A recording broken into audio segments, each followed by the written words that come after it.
Good afternoon. Thank you all for being here. First and foremost, our thoughts and prayers are with all the victims of this, our staff, our students, and our entire community at Great Mills High School. At this time, Sheriff Cameron will be speaking, along with Governor Hogan, who will be speaking, as well as Dr. Smith, Superintendent for St. Mary's County Public Schools. After everyone's done speaking, there will be a few minutes for brief questions. And at this time, I would also ask if there is anyone that has any information on what happened today, to please call the hotline the FBI has set up. That number is 1-800-CALL-FBI. I'll turn it over now to Sheriff Tim Cameron. Good afternoon. I'd like to reiterate that my thoughts and prayers are with the victims of today's shooting, the students and staff of Great Mills High School, and our community. I said this before and I will say it again. This is something that we train, practice, and a reality we hope would never come to fruition. It is our worst nightmare. Today at approximately 7:55 a.m., Great Mills High School student Austin Wyatt Rollins, age 17, produced a handgun while in hallway F in Great Mills High School and shot a Great Mills High School student, a female who was 16, and a Great Mills High School student, a male who was 14. School resource officer, Deputy First Class Blaine Gaskell, was alerted and immediately responded and engaged the shooter. DFC Blaine Gaskell fired at the shooter, and what is described to me as almost simultaneously the shooter fired. First aid was immediately initiated by deputies, troopers, and school nursing staff to include a tourniquet placed on a shooting victim and CPR. There is an indication that a prior relationship existed between the shooter and the female victim. We are working as we speak to determine if that was, and if so, the extent of that, and if it was part of the motive for this shooting. We continue to interview witnesses, collect forensic evidence from multiple crime scenes, and examine the shooter's electronic devices and all aspects of social media and social media traffic. The 14-year-old male student was transported to MedStar St. Mary's Hospital, is in stable condition there. The 16-year-old female student was transported to PG shock trauma, and she is in ICU with life-threatening critical injuries. I would ask that anyone that has any information, please call the hotline that's been established, 1-800-CALL-FBI. Now I'd like to introduce the Governor of Maryland, Governor Larry Hogan. Governor, thank you. Well, thank you very much for being here today. First of all, I want to thank Sheriff Tim Cameron and his incredible team at the St. Mary's County Sheriff's Department, who responded in an incredible way with the support of law enforcement agencies from neighboring jurisdictions in Calvert County and Charles County, together with state police, and we've got ATF and FBI here. This has been a terrific joint effort. I also want to thank all of the first responders who did an incredible job, and I think everybody went above and beyond the call of duty in this particular incident. It's tragic. Our hearts are broken, and we're extremely saddened, and our thoughts and prayers are always with the victims, all of the students and their families. No parent should ever have to worry about when they send their kids off in the morning to school, whether they're going to come home safely or not. And we need more than prayers. I want to thank these first responders and law enforcement officers for the job they did, but we need more. We've got to take action. We've got one of the most aggressive school safety plans in America that we introduced several weeks ago as emergency legislation in Annapolis, and the legislatures failed to take action on it. We put $125 million into school safety, $50 million a year into additional school resource officers like the great deputy sheriff that saved further people from being injured and killed today. But not every school has that opportunity. And more mental health counselors. So it's a tragedy. We're going to continue to support law enforcement at every level. All of our first responders, we're going to be here for the community.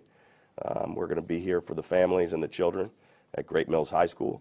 And we're going to try to get something done in Annapolis. We've only got less than 3 weeks left in the legislative session, and to me it's outrageous that we haven't taken action yet on something so important as school safety. But we're going to fight to make sure it gets done, and we hope you will help us do that. Thank you. Governor, gun violence has been at the top of your administration since you've been in office.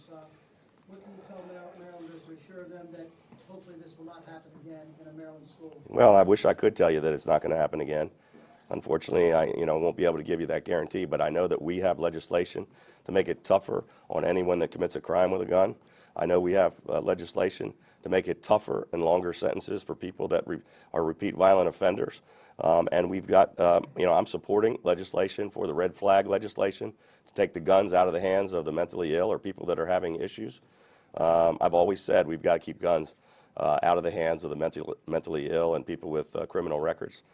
And we need these school safety resources. But it's going to take everybody working together because nobody should ever have to, no community should ever have to go through this again. Governor Hogan, do you think the way the school resource officer responded in this case should be an example for school districts across the country? Well, we're just getting all the facts, but I had the opportunity to talk with Sheriff Cameron, and it sure sounds like this is exactly the way it should have been handled. Had a very capable school resources officer that also happened to be a SWAT team member. This is a tough guy who apparently closed in very quickly and took the right kind of action. And I think while it's still tragic, he may have saved other people's lives. Thank you. Excuse me, Dr. Smith, please. Thank you. I'd like to introduce Dr. Scott Smith, Superintendent for St. Mary's County Public Schools.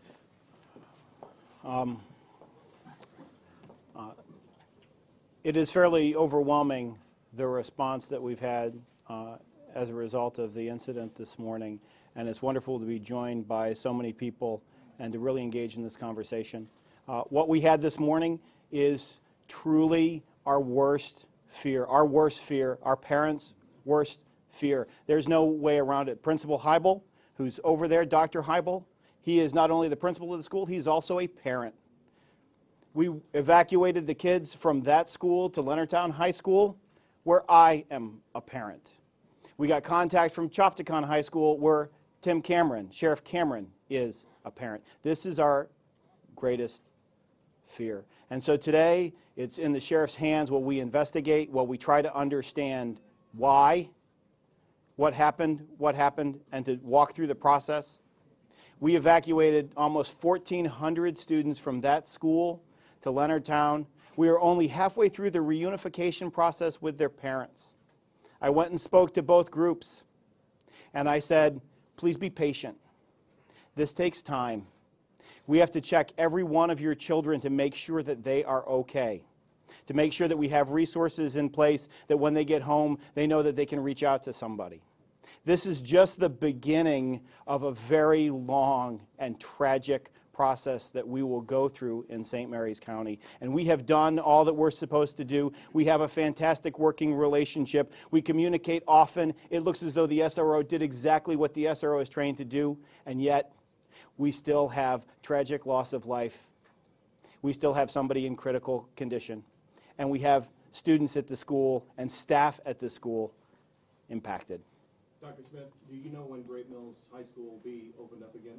So I can tell you this, all the students have been safely removed from Great Mills High School, and they're being reunited with their parents. We hope that that's concluded within the next hour or two. We will then meet with staff at the school. We are definitely going to have Great Mills High School closed for tomorrow. We know we're also anticipating inclement weather, so that may impact as well. And then we'll get together to see whether or not we can reopen this week. We may be closed till the end of the week. We have to talk to the adults. We had several first-hand witnesses of the event. These were all children. It is an exceptionally tragic day. It's an incredibly important conversation. I ask that we all stay informed. If you don't think this can't happen at your school, you are sadly mistaken. We are shaken, but we are very strong in St. Mary's. This is an incredible community. I know our parents will come together. I know our kids will come together. And hopefully, on the other side of this, be stronger and make good decisions to keep our kids safe every single day. Dr. Smith, one more question, and that is, a lot of parents wondering, across the country, but in your case, in St. Mary's County Schools, how is it that a student could walk into the school with a handgun? And do you anticipate now in the aftermath that something will change with your school system? I know that there's been conversations. We've had 2 community conversations about school safety after the shooting in Florida. One of the things we've talked about are metal detectors in schools. There is an associated cost related to that, as well as staff. That has been the conversation. The schools do not have metal detectors in St. Mary's County.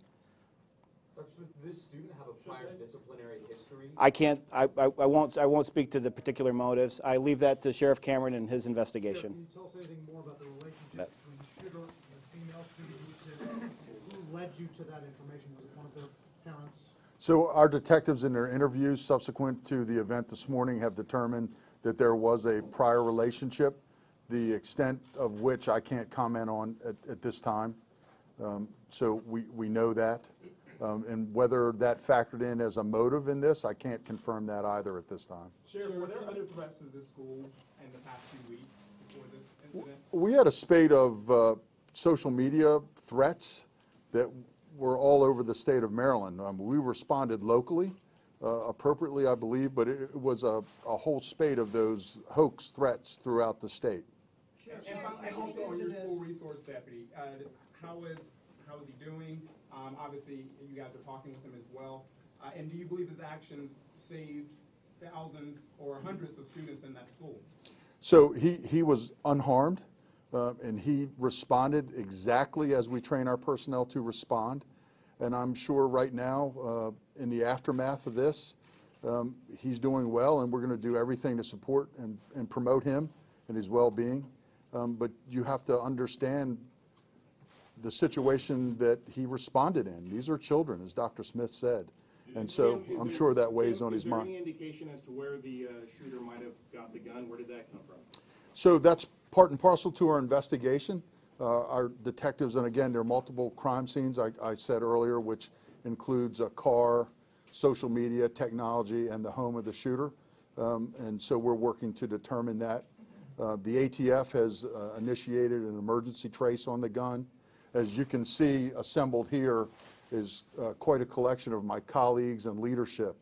And this is certainly an issue that has been prominent locally and nationally. So, and we're in the throngs, as you know, of conversation locally about our process, safety and security in our schools, and how to improve that. Sheriff, can you say approximately how long from first shot till last shot this incident took? Yeah, so that was an exact question I asked of our criminal investigation commander. And so what it looks like, it's less than minutes. My guess is less than a minute. From the time, I just want to be totally clear. From Yes. the time the student shot to the time the school resource officer shot, less than a minute? Yeah, I'm thinking seconds, but less than a minute, definitely less than a minute. Cameron, I'd like to speak that, my name is Jerome Anthony Chase, and I'm a resident of St. Mary's County, been here 55 years. I have running with the laws here. In the last 4 months, I've been involved with the high schools here, with the mentoring program they have here.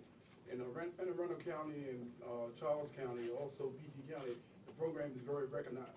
Unfortunately, they do have the program here in the high schools here in St. Mary's that's not really recognized. I want to know what, if any, is the Sheriff Department and the State Police Department of St. Mary's County, where's their involvement with that program? With a mentoring program? Yeah. Well, I would think that it would be incumbent upon us now to talk to you more about it. I know that our SROs, part and parcel of their job is to be a mentor for our young people, not just someone that's armed and in the school. Are you familiar with, like the brother here was saying, like 3 months ago, that it was a shooting supposed to take place at Great Mills High School, and I believe that the sheriffs went in and investigated, and your outcome, I don't know, but do you think that today's incident had anything to do with that incident? No, I don't. Sheriff, do you have school surveillance video, and if so, how many cameras may have been on it? We do have school surveillance video. It is evidence now in this criminal investigation. I have not personally viewed it. I know that our criminal investigation division commander, who's here with me, has viewed it. And I don't know how many cameras. One other thing, just to At least clarify- two, at least two that I know. Just to clarify one thing, Kim, that was said earlier, it appears the shooter did have, or at least at one point had a relationship with the girl. Yes. So are we working with the premise that that was the motive that sparked this?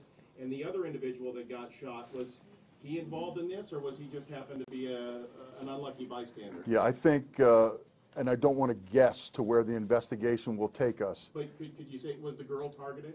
Well, again, there was a relationship prior to this event, and so to the extent of how that shaped this event, that's what we're going to have to determine. Sheriff, Sheriff, I the think fatal what we're trying to wound, get the at fatal is- wound to the shooter, did that come from the SRO's gun? Did he take him down and kill him? So that, again, is what we're going to have to determine through a very detailed investigation. Again, when the SRO fired, the suspect, as described to me, fired almost simultaneously. Did he fire at the SRO or did he fire at himself?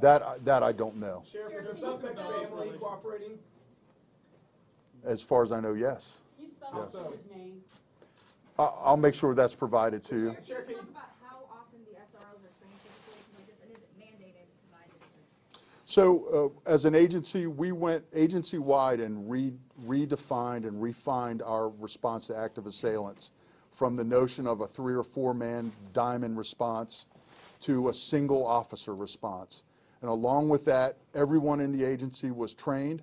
We used a brand new elementary school in cooperation with our Board of Education, and every officer was trained on a 12-hour training day. In addition to that, every member of the agency is now equipped with an individual first aid kit and combat medicine training.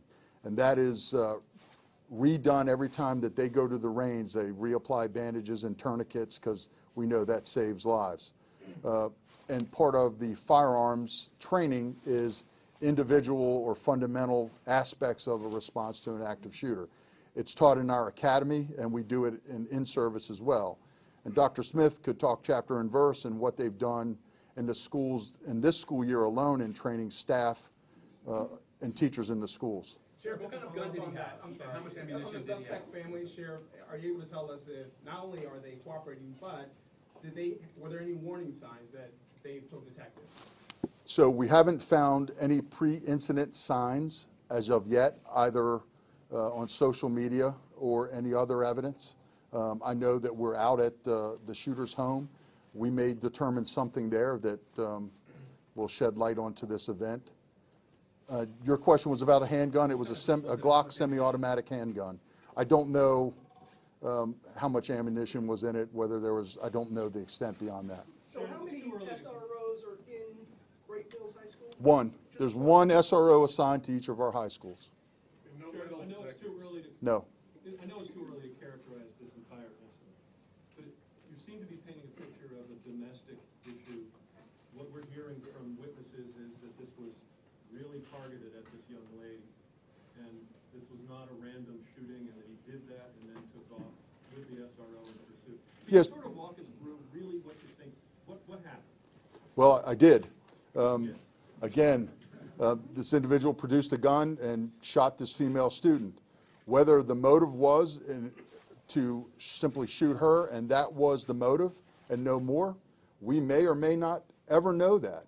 What we do know is the SRO did his job, engaged, and stopped the potential threat.